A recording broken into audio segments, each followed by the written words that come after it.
বিয়ের পর একদিন শাশুড়ির মা বললেন, তোমার মাকে খুব মনে পড়ে তাই না? আমি হাসি মুখে বলেছিলাম, না তো, এখন তো এখানেই আমার ঘর। কিন্তু রাতে চুপি চুপি কাঁদছিলাম, বালিশে মুখ লুকিয়ে বলেছিলাম, মা, তোমার রান্নার গন্ধটা ভীষণ মিস করি। তোমার কোলে মাথা রেখে গল্প শোনার সময়গুলো ফিরে পেতে মন চায়। এই ঘরে সব আছে, মা নেই। আমার মা বেঁচে আছে, তবু যেন আমি প্রতিদিন মাকে নতুন করে হারাই। কারণ এখন তার সঙ্গে থাকা হয় না, শুধু ফোনে কথা হয়।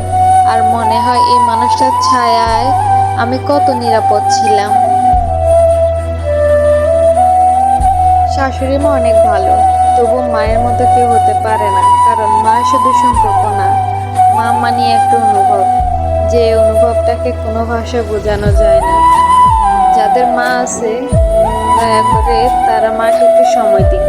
কারণ মা সারা জীবন থাকবে না, শুধু মায়ের স্মৃতিগুলো থাকবে।